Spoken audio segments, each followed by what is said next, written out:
The October ban list is here, and unfortunately, Spright has lost Ronin Tonin. Rest in peace, but do not worry, there are so many different ways you can still build this deck, and today I'm going to show you one of the coolest variants out there right now. But before we talk about the Tri-Brigades, please go grab yourself a cup of coffee or something. That way you guys can sit down and tune in. Let's do this.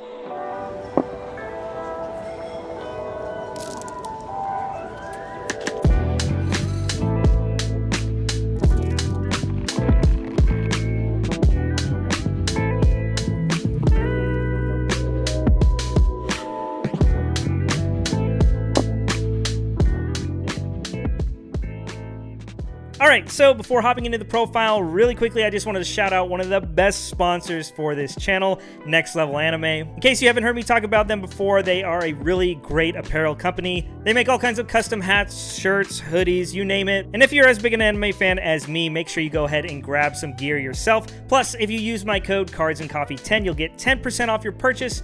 And of course, a portion of that profit does go back to the channel, helping me make videos for you. But with that out of the way, let's hop into the list. Tri-Brigade Spright is a very fun deck to play, and the more and more I play it, the more I learn all these really cool interactions that really make this deck a whole lot of fun to play in the meta today. Very quickly, I want to start off with the Spright engine. First off, we're going to be playing 3 blue, 3 of the jet, 1 of the red, 1 carrot, and I'm opting to play 1 pixies. This is very standard for basically every Spright list, except for maybe the pixies. The only reason I'm opting to play this is, of course, it's a level 2 extender, but there are times where you run into big tower-esque monsters that you need to run over, and this is just one of the best in-engine ways to out those kind of cards. Plus, there's the added benefits of all the defensive options you get with it as well, so for that reason, I feel like it should be included in the list. And like I said, it's pretty standard. We are also playing 3 of the starter and 1 smashers. I just wanted to zip through this really quick, but again, it's fairly standard, and I think this engine is really good in the game right now, especially with smashers. Mystic Mine is obviously still at 3, so we have to respect that card. I would even argue playing 2,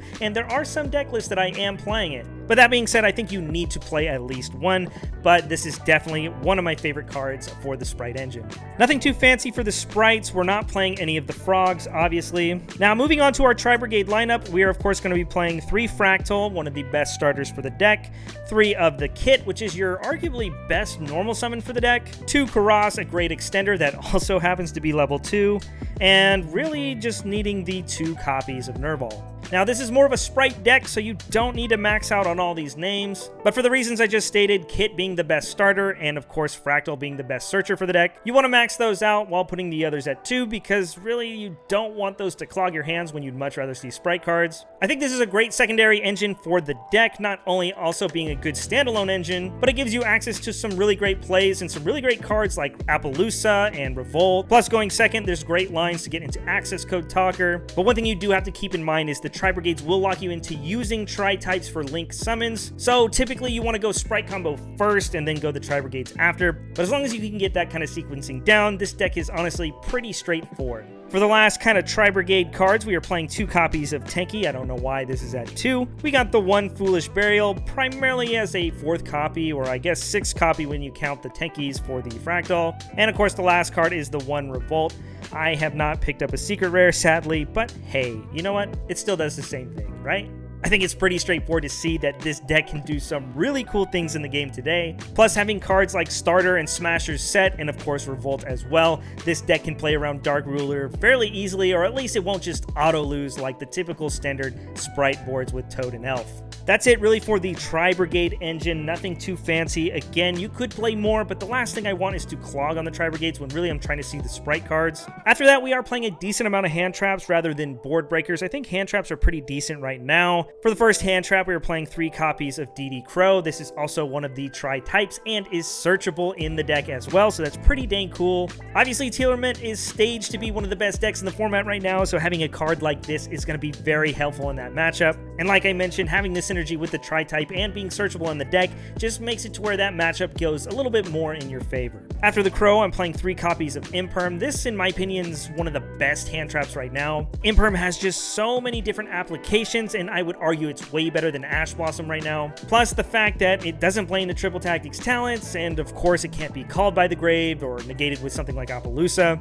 And of course, if you draw it as your 6th card for turn, it just acts like a pseudo chalice to help you break the boards. Plus, when you pair it alongside something like Nibiru, this card can be very devastating against basically every deck in the meta right now. Spright does have ways to lock you out of summoning Nibiru, but again, we do have stuff like Imperm to prevent them from locking you. A lot of the tier limit decks are finding their way to make Appaloosa, that way they don't get hit with Nibiru, but like I said, having the Imperms in deck as well can kind of help push this through. But in addition, another card to pair with Nibiru would be our Psy Frame Gear Gamma, and of course the one driver alongside it. Gamma is arguably one of the strongest hand traps in the game, and there's so many applications for it right now. This could have been Ash Blossom and you could have cut the driver. This would have been a 40 card list if you did so. But personally, I find so many windows on my turn and of course my opponent's turn where Gamma is so impactful. Now, one thing is if you don't use the card, it will clog your hand, but that's why I love it in Tri-Brigade so much. So much of your engine will put cards back in the deck after you draw or search the trap card. So if you get to activate Gamma on your turn, then you're probably just going to win right then and there. But if your opponent doesn't play into it, it's really not that big a deal. We'll just put that dead Gamma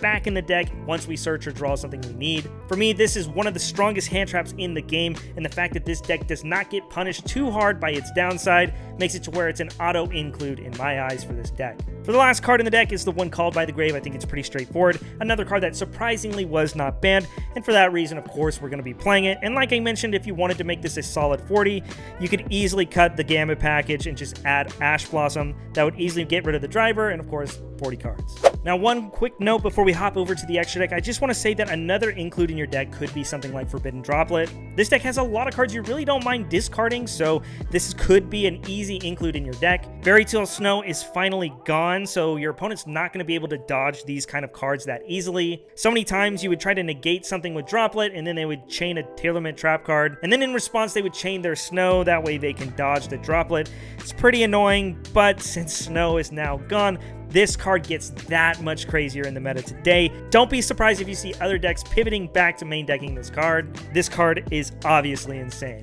Now, hopping over to one of the most difficult things to build in this list, it is the extra deck. There are so many different Tri-Brigade cards that you want to fit, but you have to be very selective on the way you decide to build it. Hopping into Link Monsters, starting things off, we're going to be playing the one Almirage. This is really just there if you really need to normal summon Kit or Nerval and then link it off to get the effect. There are some other niche scenarios where you'll throw this out on the field just as added protection, or maybe if you're really worried about something like Ghost Ogre on your Gigantic Sprite. This is definitely a flex slot for the deck, but I do find it comes up pretty frequently, so for that reason, in my eyes, I definitely think you should include it. Moving on to the Link 2s, though, we do have 2 copies of Elf. I would play 3, but there is no room. This really bridges the 2 engines together. After you go full Spright combo, searching starter or smashers with your Spright cards, you'll use the Elf to start bringing back your Kit and your Karas. That way you can start banishing names, start link climbing from there, search Revolt. It gets very crazy. You can't make Appaloosa at that point because you will have been locked into 2s. But again, Revolt is a heck of a card, and when you're making double Dragon Lords alongside it,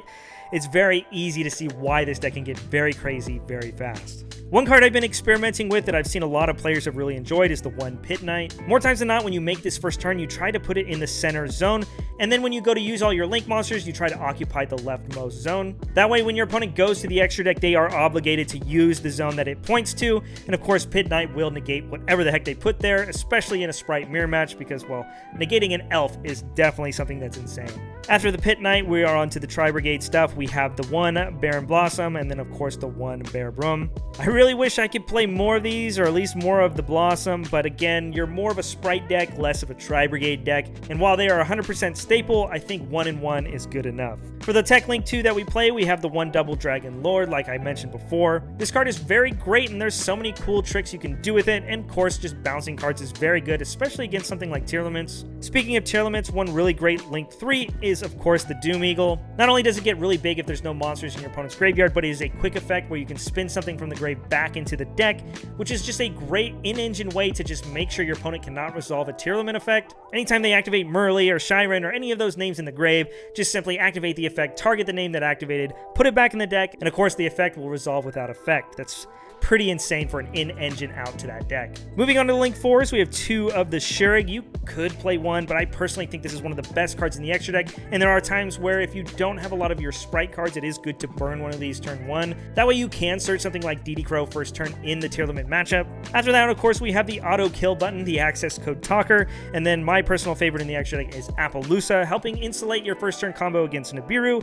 But of course, your deck can also play around it fairly easily with the Spright cards. So if you're really trying to play a combo deck that's not going to lose to Nibiru, this is probably one of your best ways to go, because both engines in this deck can inherently play around it. I think it's very amazing to have that kind of card in your deck. We don't get to make Dweller in this deck, but this is really just the next best thing, even though you can chain block things. I don't know how many times I go into this card. It happens all the time. It's one of my favorite extra deck monsters, and it's so versatile going first or going second. Moving on to the Exceeds, we only have the one gigantic Spright. Again, extra deck space is very tight. This is another card that helps bridge between the 2 engines. If you only open the Spright engine, you can do your Spright combo, search your starter or smashers, and then use its effect to bring out something like Kit. From there, you'll link into Elf, and then you'll use Kit to dump something like Nerval to search. Now you're basically ready to combo off. If you wanted to search Fractal, you can use it to put more names in the grave as well. And then, of course, Elf can then bring back the Kit to start special summoning Link monsters from the extra deck. I think it's pretty easy to see how this deck snowballs out of control. And for that reason, I think, again, this deck is so much fun to play.